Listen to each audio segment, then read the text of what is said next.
Азыр информационный согуш болуп атат, өтө катуу. Дин душмандарды билет. Биз мусулмандардын башына башка бир нерсе алып келсек, ал көп эле байгы эме болбойт. Булар кабыл кылбайт деп мусулмандардын өздөрүнүн ичинен түшүнүктүүбү? Мите курттарды чыгарып туруп, кимире тургандарды эмне чыгарып атышат. Ошолордон бирөөсү азыр өтө популярный болуп атат. Мен TikTok'ты карасам ошондой, Instagram'да ошондой, YouTube'да да ошондой просмотрлар аябай көп болуп атат. Билем, ал жердеги комментарийлер өрүнчө боттор иштейт. Комментарийлер боттор, булардын баары бот болот. Түшүнүктүүбү? Ага көп маани бербей эле койгула. Бирок айтылган сөз өтө маанилүү. Эмне кылып атышат? Ислам динин өзөгүнөн жок кылууга аракет кылып атат. Аллатра TV деген бар. Дагы бир айтып коеюн. Аллатра TV деген бар. Түшүнүктүүбү? Же Аллатра медиа дегендер бар. Анын башындагы бирөө чыгып алып өзүнү Махди деп атат. Россиядан бирөө, оруско окшойт. Славянский эмеден да, национальности. Чыгып алып туруп, орусча булар дин жөнүндө сөз сүйлөп атат. Азырети Омарга жала жаап атышат. Азырети Омар бизнес кылды Каабаны деп, түшүнүктүүбү? Элден ошол пайда алыш үчүн, акча алыш үчүн булар ошондой кылып атышат дегендер сыяктуу.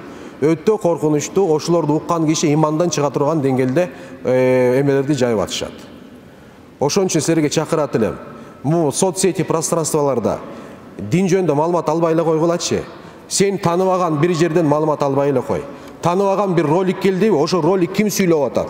Мисалы раматтык чоо ажыкен роликти угасыңар. Проблема жок, уга берсин, проблема жок.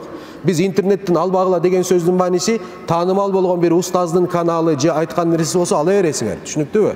Таанымал болбогон, сен жат болгон бирөөлөрдүн албагыла. Таратпагыла. Өткөндө бир группага байкелердин бирөөсү биздин өз группага ошолорду жөнөтүп атат.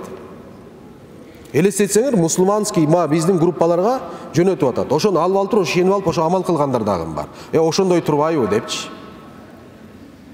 Ошон үчүн сактангыла туугандар. Бул өтө маанилүү. Алла субханаху ва тааля туура жолдон адаштырбасын.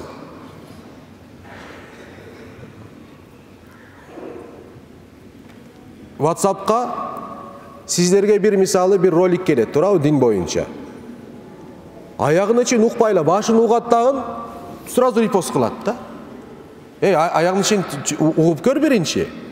Анан өзүңө жакын болгон бир устаздар бар. Устаздарга жөнөт, устазым кечиресиз, вактыңызды алып атам деп адеп менен могул жөнүндө сүйлөп атат. Вактыңыз болко жооп берип коюңузчу.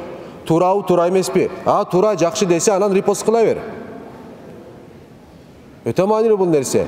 Эмнеге десеңиздер, акыйда менен оюн катуу кетип атат. Ишеним менен оюн катуу кетип атат.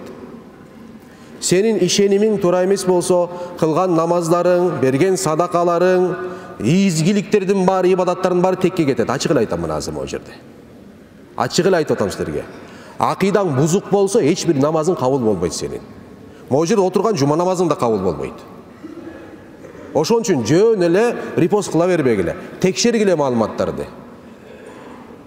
Текшергиле маалымат. Өзүң текшере албайсың, билем. Устаздарга жөнөт, берген бир устазың бар. Сөзсүз түрдө бир устаз менен тыгыз байланышта бол. Азыр Кудайга шүгүр, телефон бар, ошол аркылуу эле маалыматтарды тез эмне кылып койсоң болот, текшерип койсоң болот. Аллах субханаху ва тааля адаштырбасын. Аллах субханаху ва тааля туура ахлу сүннат вал жамаат акыйдасына бекем болууга баарыбызга күч кубат берсин иншаллаху рахман. Субхана раббика раббил иззати амма ясифун ва саламун алал мурсалин валхамдулиллахи раббил аламин би рахматихи я раббил.